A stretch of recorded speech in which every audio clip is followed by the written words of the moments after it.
The bracelet did it. The stranger cursed her.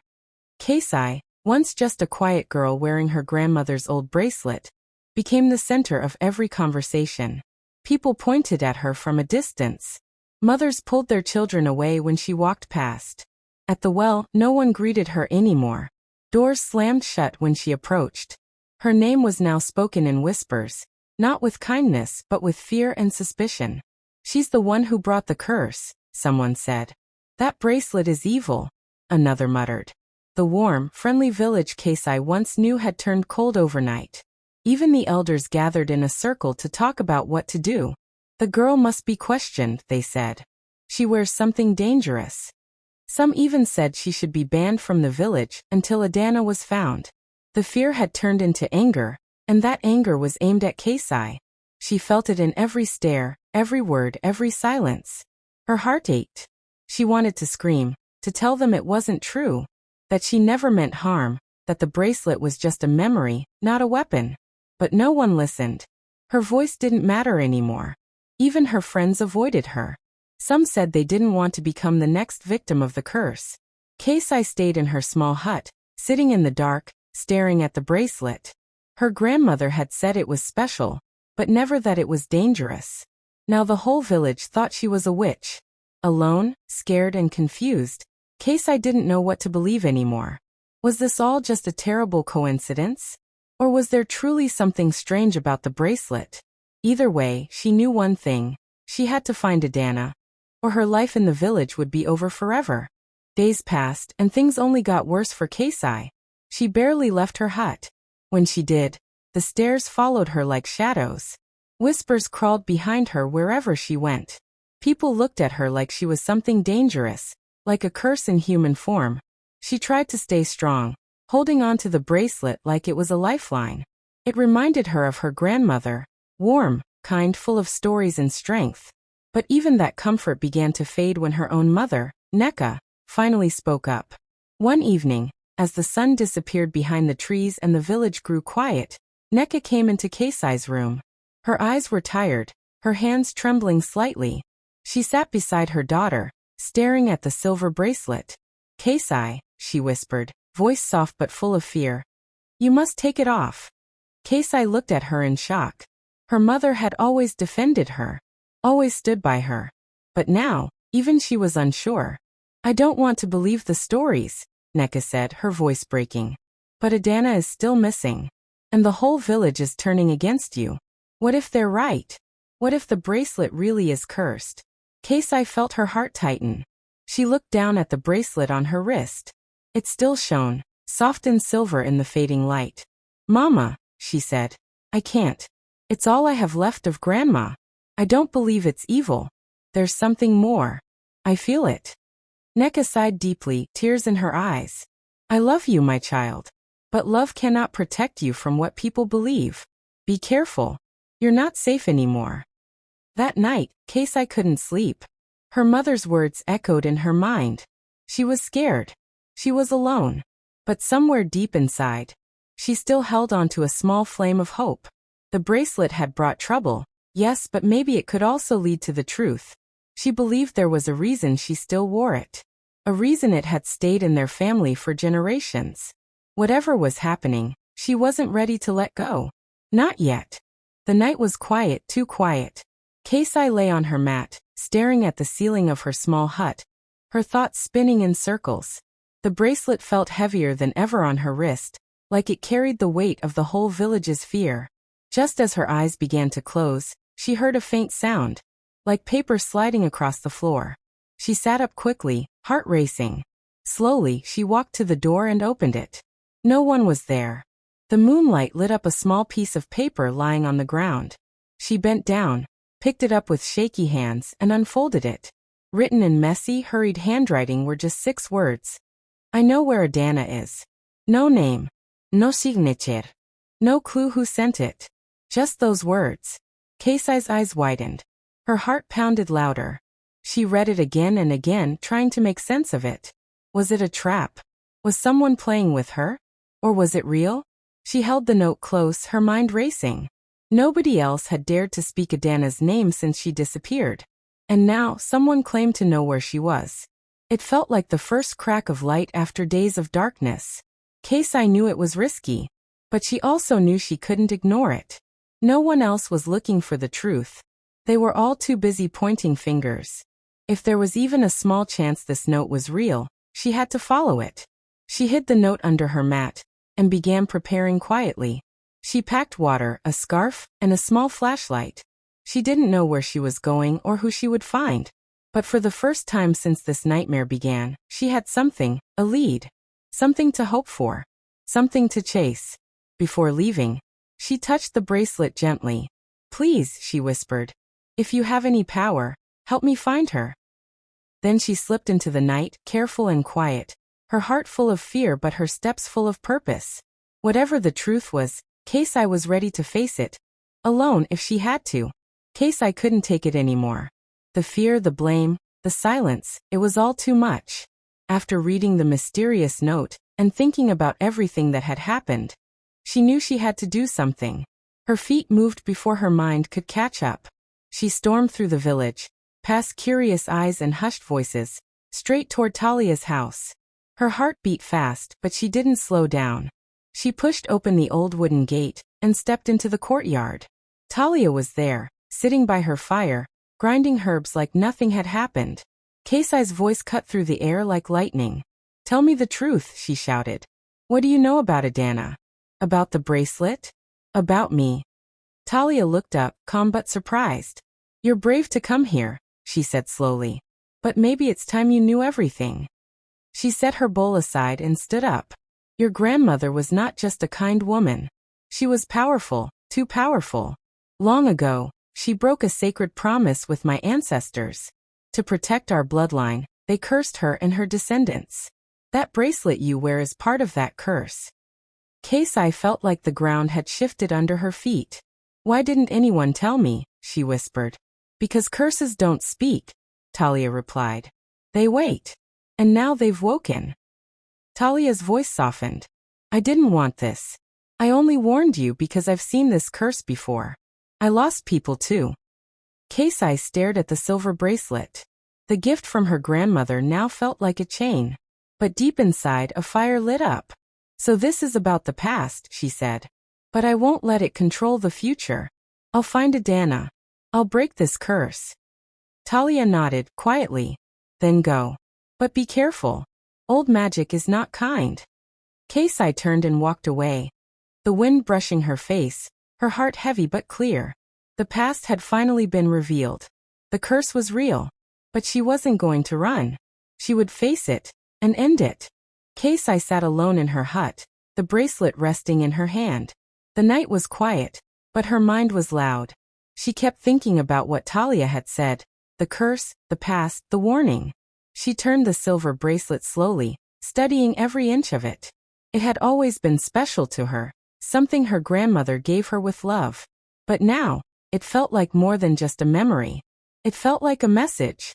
As she looked closer, she noticed something strange on the inside of the bracelet. It wasn't a crack or a scratch. It was something tiny and carefully carved. She held it under the light of her oil lamp and leaned in. Her eyes widened. It was a map. A real map. So small, so hidden, it was almost invisible. Tiny lines, strange symbols, and one very clear path leading outside the village. Her heart began to beat faster. She recognized part of the map, the direction of the Enugu forest. And at the end of the path, there was a mark, like a star or a sun. That's when she remembered the old stories. A sacred grove deep inside the forest. A place no one dared to go. Some said spirits lived there. Others said it was where ancient powers slept. Kesi's fingers trembled as she traced the path on the bracelet. Could this be where the curse started? Could this be where Adana was? Her grandmother had never told her about this. Maybe she was waiting for the right time. Maybe this was that time. Kesi didn't know what she'd find in the forest, but she felt something pulling her.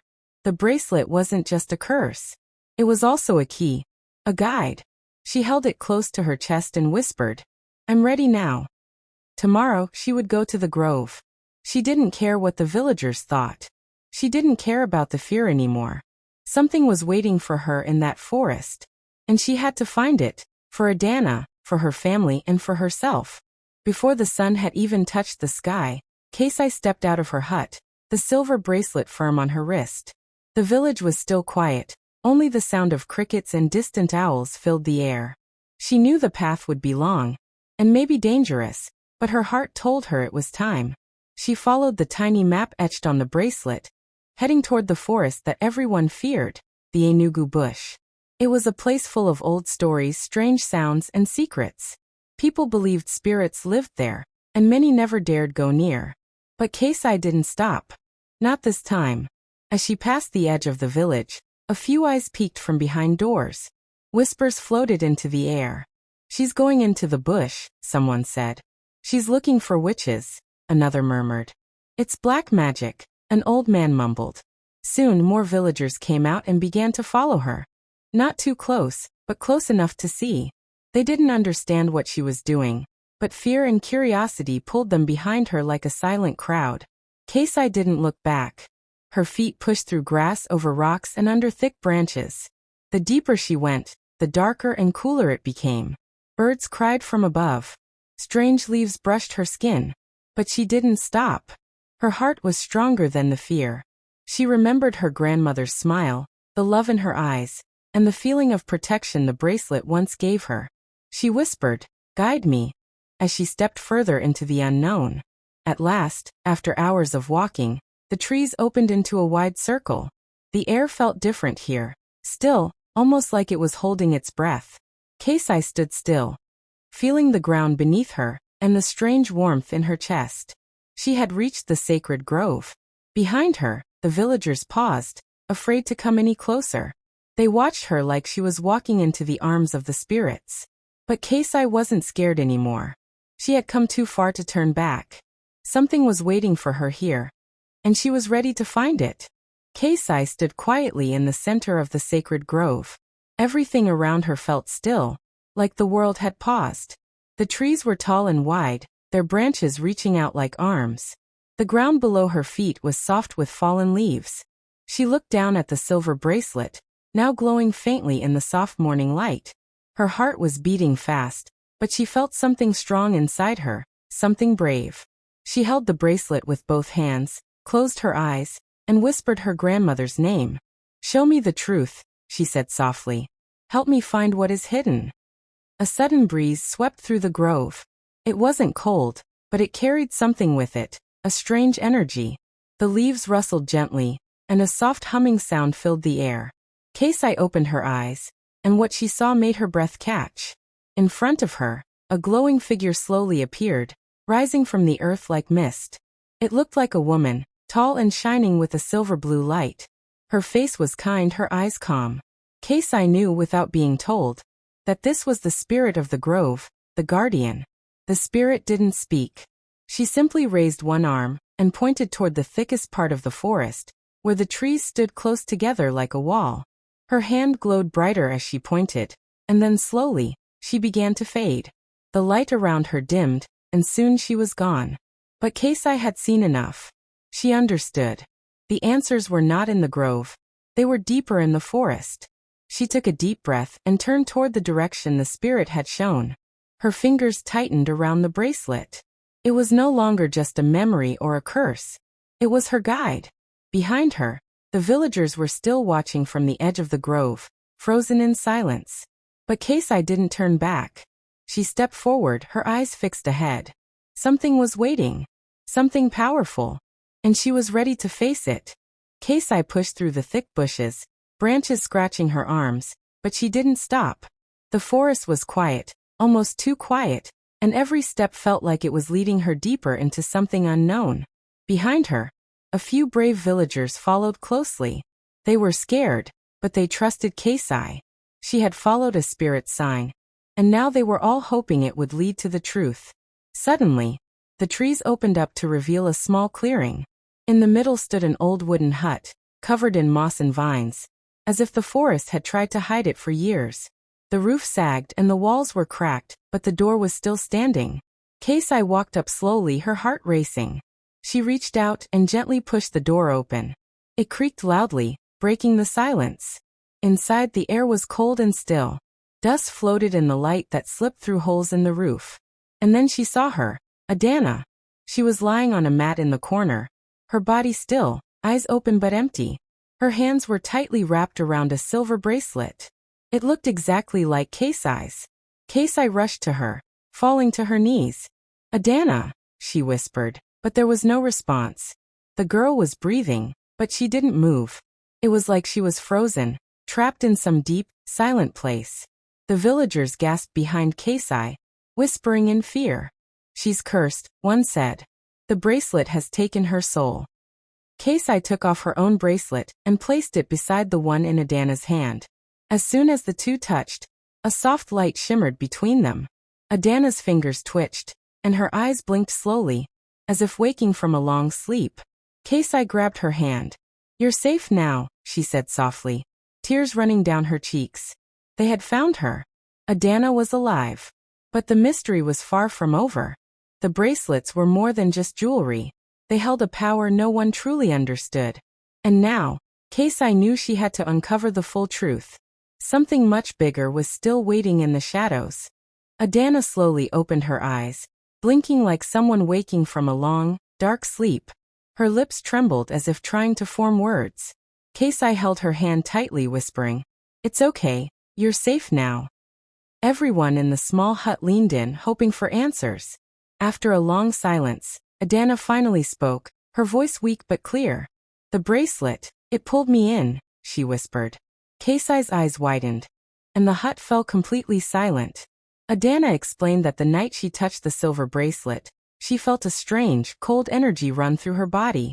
It was as if something had entered her mind and shut the door behind it. She couldn't move, couldn't speak, but inside she was awake. She said she had been trapped in a dreamlike world, where she saw fire, shadows, and chanting. The faces she saw weren't strangers. They were people from the village. One of them, she remembered clearly, was Talia's older sister. They were performing a ritual, and the bracelet was glowing in their hands. She told them the bracelet wasn't just a piece of jewelry.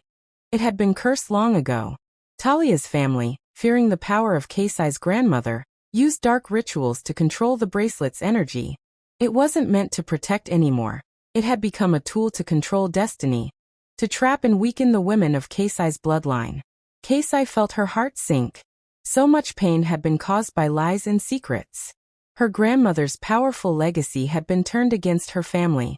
The village people, who once feared and blamed Kesi, were now silent with guilt and shock. Adana looked at Kesi, tears filling her eyes. "They used me, Kesi. I didn't know. I was just playing around."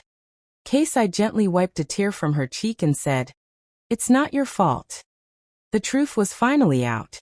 The bracelet wasn't evil by itself. It was the people who had twisted its purpose. And now that they knew the truth, Kesi realized she had one final mission: to break the curse and restore what was lost. The sun was high over Lukula village when Kesi stepped into the center of the square. Her face was calm, but her heart beat fast. People gathered quickly, curious, whispering, still unsure whether to fear her or listen. But Kesi raised her voice so everyone could hear. She began to tell the whole story, slowly, clearly, with every detail. She spoke of the night Adana disappeared, of the strange note, of the journey into the forest, the hidden hut, and the truth Adana finally revealed. Every word was like a crack in the wall of fear that had surrounded her. She told them how Talia's family had placed a curse on her grandmother long ago, how they twisted the bracelet's power and used it to control others. She told them that Adana was never cursed by Kesi, but pulled into a trance by the bracelet's curse. And now, that truth had been unlocked. Gasps and murmurs filled the square.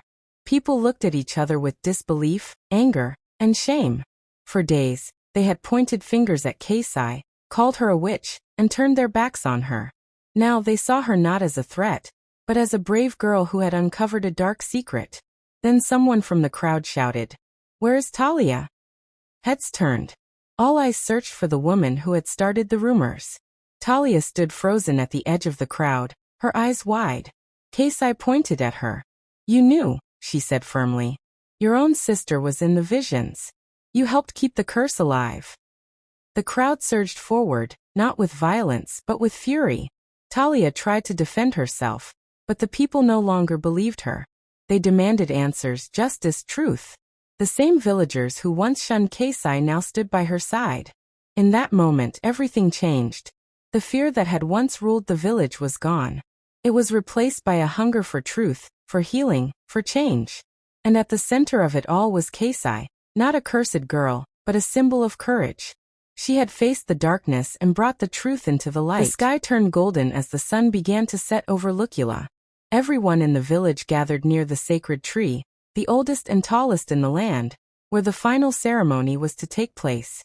Kesi stood in the center, the silver bracelet shining faintly on her wrist.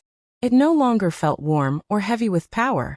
Instead, it felt tired, like something ready to let go. In her other hand, she held a small bowl of river water, and some herbs passed down by her grandmother. The village elder, who had once doubted her, stood beside her now, guiding her through the ritual. Kesi closed her eyes and whispered a prayer. She spoke to her grandmother, to the spirits, to the generations before her. She asked them for strength and peace. She dipped the bracelet into the bowl and sprinkled the herbs. The wind blew gently as if listening. Then, with a deep breath, Kesi raised the bracelet high for all to see and smashed it against a flat stone. A loud crack echoed through the square.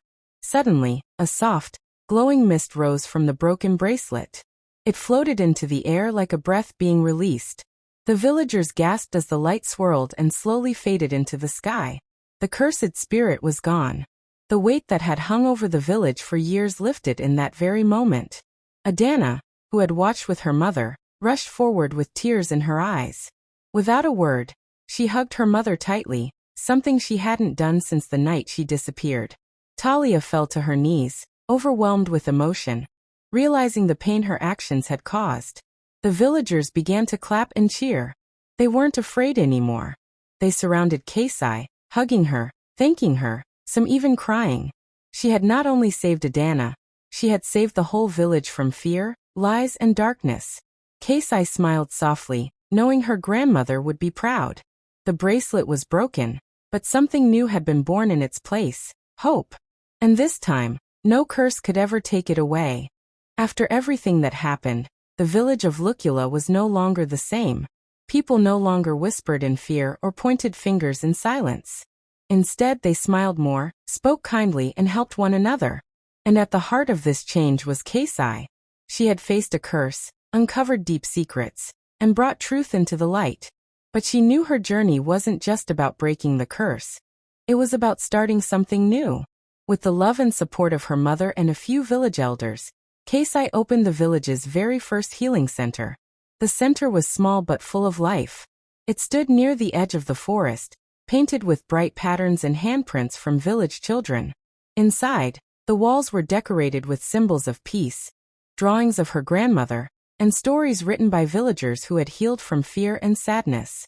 People came not just for herbs or help with pain, but to share stories, to learn, and to feel safe.